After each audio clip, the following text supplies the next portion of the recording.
Morgan Porterfield Freeman dilahirkan pada 1 Jun 1937 di Memphis, Tennessee, AS. Ialah seorang pelakon dan narator Amerika yang sangat dihormati.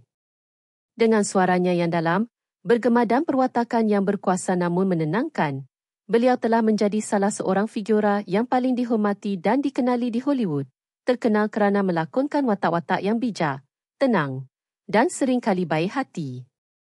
Kejaya Freeman menjangkau lebih 5 dekad.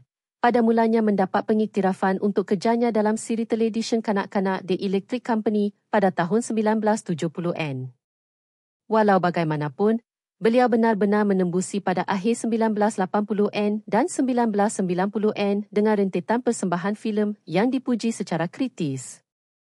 Filmografinya yang luas termasuk banyak peranan ikonik dan tidak dapat dilupakan merentasi pelbagai genre. Riding Miss Daisy 1989 memperoleh pencalonan anugerah Akademi pertama untuk pelakon terbaik.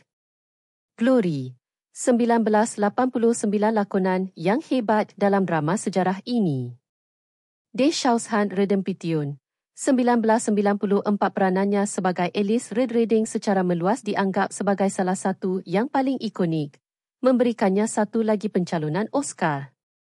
C7N 1995 seorang detektif dalam thriller gelap ini.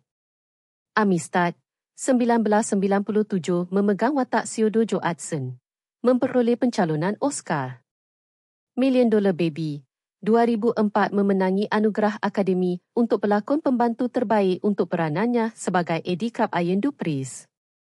Batman Begins 2005, The Dark Knight 2008, The Dark Knight Rises 2012 memegang watak Lucius Fox dalam trilogi Batman Christopher Nolan yang diiktiraf. Invictus 2009 memegang watak Nelson Mandela, memberikannya satu lagi pencalonan pelakon terbaik.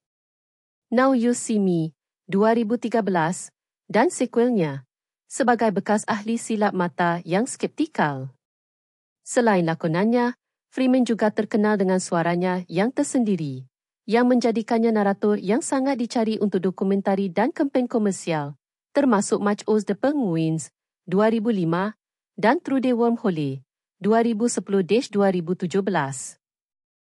Legasi Morgan Freeman ditentukan oleh bakatnya yang mendalam, penyampaian persembahan yang mantap secara konsisten, dan statusnya sebagai legenda sinematik yang suaranya sahaja dapat menarik perhatian dan menyampaikan kebijaksanaan yang mendalam.